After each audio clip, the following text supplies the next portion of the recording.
Hello, magandang araw sa inyong lahat. Sama ang pakiramdam ko. Pero gusto kong kasi komentan itong issue, yung issue na 'to. Ito yung regarding kay Eman Bacosa 'no. Huwag niyo akong pagagalitan, magkukuwentuhan lang naman tayo. Na kung hindi kayo agree dito sa opinion ko, eh, di okey lang naman 'no. 'Wag ng awayan ha. Ito napapansin ko lang, kasi mga men, ah, may merong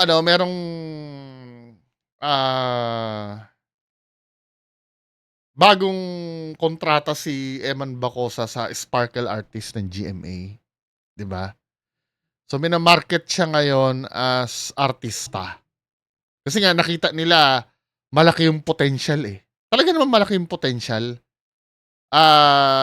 Naki-MGS siya, 'di ba? Nakilala siya ng tao, nakita yung pagiging mabait niya, pagiging humble. Talagang perfect siya na na maging role model or perfect siya maging celebrity. Mamahalin talaga siya ng mga tao. Then, excuse me. Then ito 'no, sunod-sunod na yung guestings niya. Yan, nag-unang hirit siya. Tapos napunta siya kay Boy Abunda, 'di ba? In-interview siya ni Boy Abunda. Doon nasabi na si Eman Bacosa ay crush niya si Jillian Ward, 'no? So ito 'yon, panoorin natin. Dito nag-start ang lahat, eh. May gusto akong ipunto dito, ha. Pero wag niyo naman ako isipin na kontrabida ako. Napapansin ko lang. Self-discovery while enjoying life ang focus ni Jillian Ward na isa sa mga bida ng KMJS Gabi ng Lag... Forward na natin. Ni Nelson Canla. Left unturned life at sa career. Sa ganitong paraan, mas marami raw Ini-interview siya siyang dyan. gustong madiscover sa sarili and life itself. Tulad na lang ng hiling ng maraming fans na maging house guest siya sa kahit Forward ko lang, ha. tatandaan na nagkaroon Ako magluto, maging house guest ako. Siyempre gusto ko na meron po akong magawa for the team. Ano? Magluto. pagkakaunawaan ng dalawa. Gusto ko din po, pag-iisipan ko, mag-aaral muna ako magluto. Madali lang magprito ng itlog. Ano ba? Lucky Me lang, di ba? Pakulo ka lang ng tubig. Marunong ka na magluto nun. Di ba? Ako, master ko na yun, eh. Yung magluto ng Lucky Me. Akin naman may ambag po ako dun sa bahay ni Kuya. If ever man po na, maging house guest ako, siyempre gusto ko na meron po akong magawa for the teams. Wala ka bang Ganyan. iiwasan doon? Knowing na, of course, kilala mo ang mga nandun sa loob. Wala. Intriga talaga to si, no? Iwasan ko lang yung matulog ng mahaba dun sa bahay ni Kuya kasi bawal na. Recently, So, marami ito na, di ba? Inentra na si Eman Bacosa. fans ang kinilig dahil nabanggit ng bagong Sparkle artist na si Eman Bacosa Pacquiao na crush niya si Jillian at gustong ma-meet ng young boxer ang kapuso star of the new gen. Nakita ko po siya sa Instagram ko na nagla-like siya. So, Dito pa nga lang, medyo napaisip na ako kasi Instagram, di ba? Hindi naman sa ating mga ordinaryong Pinoy, 'di ba? Bibihira ang may Instagram, eh. Hindi ko naman sinasabi imposibleng magkaroon ng Instagram. Meron. Yung mga pamangkin ko nga meron, eh. I mean sa atin, 'di ba? Bibihira ang may Instagram. Usually ang mga gumaganyan mga celebrity, eh. Parang dito kasi napapansin ko na ginagawa na nilang celebrity actually celebrity na talaga.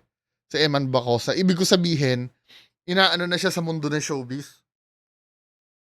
Bini-break in na.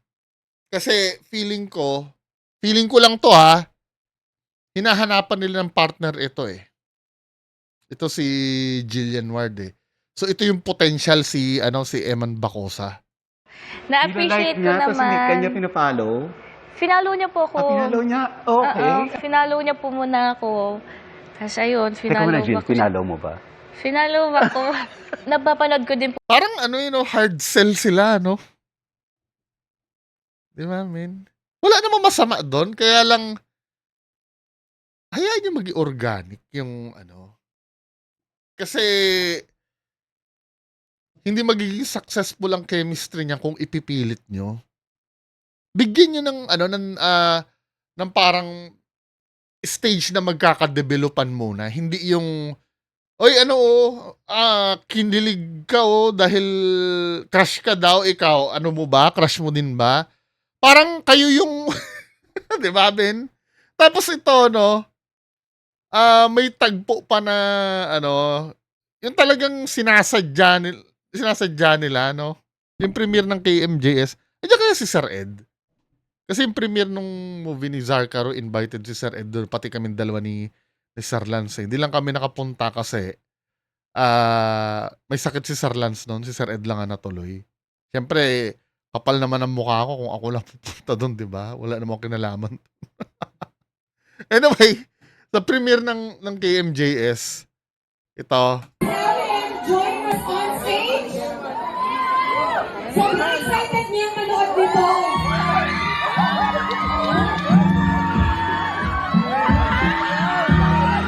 yung hug nila, ano feeling mo talaga itinuro no? Hoy, ganito ang gawin nyo ha. Paglabas mo doon, yakapin mo agad si Jillian Ward. Na nakikita mo may nahihiya pa ito si Eman Bacosa. Parang siguro dahil medyo may pagka-conservative kasi maka-Diyos to, di ba?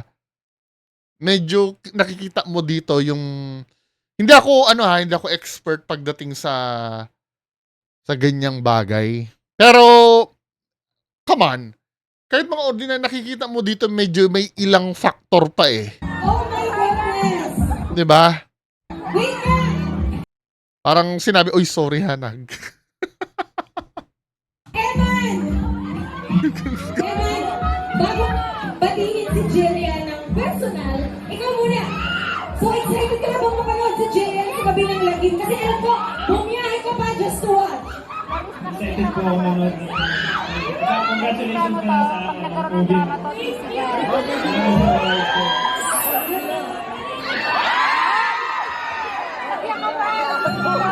Masyadong pinilit, men. Parang, uy, ilang beses mong halata mong kinoach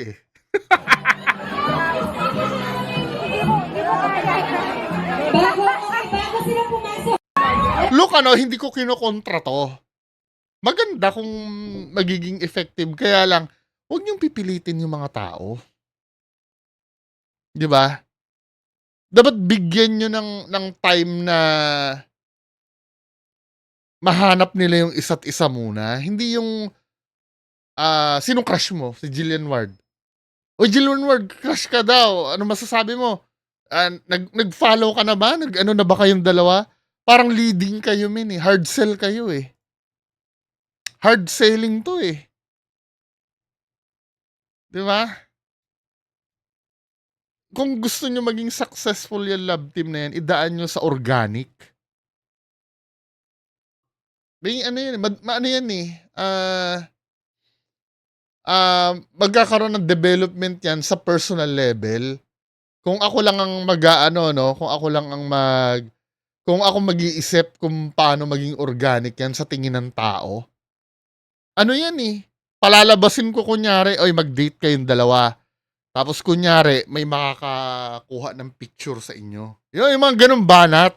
Hindi yung ganito na laging sa harap ng camera. Kasi pag ganun na nangyari, yung halimbawa, nakita sila kahit umiinom lang sa Starbucks ng kape, magkasama silang dalawa. Tapos biglang may nagpicture na ibang tao. Tapos na-i-post, nag-viral sa social media na, oy, nagdi-date si Jillian Ward tsaka si tapos saka nila yung alam mo yung traditional na na mga showbiz na artista na and they were just friends. Doon yung umpisahan, wag yung ganito na pinipilit nyo yung sa mga tao. Yes, alam ko na may binibuild kayong love team. Doon naman patutungo yan At naiintindihan ko naman yung showbiz na kailangan pakiligin mo yung mga tao, pero gawin nyo namang organic. Or kahit hindi organic, yung parang maging ano man lang sana, kapani-paniwala. Kasi sayang din si ano, si Eman Bacosa, eh. Kung akong tatanungin, may potential naman talaga yung love team na 'yan. Ang problema nga lang yung pamamaraan niyo kung paano niyo sila ini-introduce. Parang ipinipilit niyo sa isa't isa. GMA kunin niyo ako na ano, PR. Ako mag-iisip kung paano ano, magiging effective 'yan. Kasi 'pag ganito men, yung mga ano, halata niyong ipinilit 'to kasi wala silang ano talaga, eh, wala silang dahil bagong-bago pa lang sa publiko niyo agad sila pinagharap. Yung binigla niyo, 'di ba? Yun siguro crush ko si Jillian Ward tapos dapat niyan ano, ako mag-iisip ng ano, ng paraan, Dahil nung nalaman na crush niya si Jillian Ward, 'pag ipag-meet niyo 'yan sa personal level, wala munang camera para magkapalagayan sila ng loob. Hindi yung ganitong ano, pinipilit niyo. Para dun pa lang 'pag nalaman niyo sa personal level, 'pag dun niyo na makikita kung talagang ano sila, magiging hit sila sa isa't isa, eh. 'Di ba kung nagtatawanan na sila na magkasama na nagkukuwentuhan, nag-aano pero kung ilan ba pinagsama mo silang dalawa sa isang kwarto o sa isang restaurant, tapos hindi sila nagkikibuan, eh, medyo may problema dun, 'di ba? At least nalalaman niyo na agad, may plan B na, na, ay mukhang negative ito, 'di ba? Pero kung ganito men, hindi 'no, maaaring magtagumpay 'no, maaari pero sobrang artificial niya, 'di ba? Kung magtagumpay man 'yan at kinilig yung mga tao diyan, madaling mawawala yung ano, ito, I could be wrong, Tapos ito 'no, halatang-halata ito men, biglang may lumabas na isang ano, si Ronaldo Carvalho. So, sino ba ito? Tingnan nga natin kung sino itong Ronaldo Carvalho. Halatang another gimmick.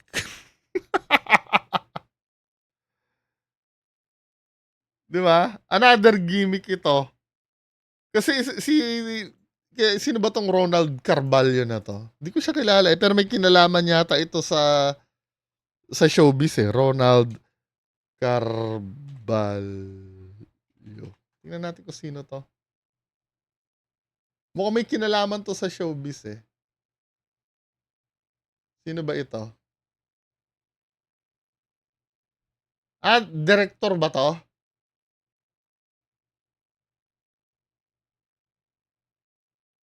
Columnist, sorry. Kung columnist ito, hindi, meron siyang ano, may movie siya, Direktor din si ano, Ronald Carvalho. Dahil direktor ito, sabi gano'n niya, I am happy na pinapirma ka ng GMA7 Sparkle. Pero good luck, Eman, ha? Ewan ko kung mapapasikat ka ng GMA7 bilang artista. Papirma lang ng papirma ang GMA7 Sparkle. Wala naman silang napapasikat talaga. Ang daming deserving sumikat na struggling actors sa Sparkle, hindi naman nila napapasikat. Nako, kung ako sa'yo, Eman, mag-concentrate ka na lang sa boxing. May itsura ka naman, Eman. Pero mas maraming mas gwapo sa iyo sa kwadra ng GMA7 Sparkle artist. Niwalang mga karir, nakatenga, hindi nila mapasikat. Ikaw pa kaya, Eman Bacosa, na gwapong pangkapitbahay lang? Hindi naman mukhang pang-artista talaga. Ano ito, nagre-rage bait ito, 'di ba? Titingnan niyan kung yung mga tao uulan ng suporta dito. Feeling ko rage bait lang ito. Planado din ito. Sobra naman akong skeptic, no? Hindi, kasi unusual yung ganyan, Bigla mong babanatan, isa kang director, babanatan mo ng ganyan. 'Di ba?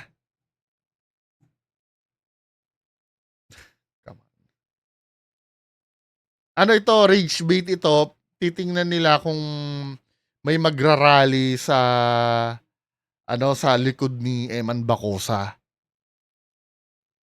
'di ba? Pero hindi pinapabura nung iba may point naman si Akla na dapat mag-focus pinapabura nung iba 'di ba? Eman is parking kaya naman pag si Eman kaya shotgun din ang lakas ng suntok. Ang kagwapuan ni Eman ay pangmasa. Mhm. Sino ba 'tong, kumukupal na 'to? May point. Hati, 'no? Hati yung opinion, Hindi nakuha ng GMA yung inaasahan nila na lahat ng tao kakampi kay Eman. Hati, 'di ba? Pero kung ako ang masusunod 'no, 'di ba kung ako si Eman, which is hindi, hanggang modeling lang muna, 'di ba? Kung ang first love mo boxing, boxing ka. Modeling, oo, pwede. Magulo yung pag-aartista na yan. Baka dyan pa magkanda leche-leche yung karir mo sa boxing. 'Di ba? Ma Maagaw yung attention mo. Masyado ka pang mura. Modeling lang muna. 'Di ba? Kasi yung napansin ko itong gimmick mo kay Jillian Ward, lukewarm lang Hindi siya yung mainit talaga. Kaya nag-rage bait yung GMA para i-testing kung mag-aano yung tao sa'yo. Kasi yung formula kasi ng ganyan sa showbiz, gas-gas na yan Yung formula na yan, hindi na siya nagwo-work yung pupwersahin kayo. Anyway, mga kababayan ko, no? Hindi, na ano ko lang, nasabi ko lang. Kasi hindi ko matiis Nakita ko kasi sa newsfeed ko. So, anong tingin nyo dito? Paki-comment na lang po sa baba. Magandang hapon sa inyo lahat. Bye-bye.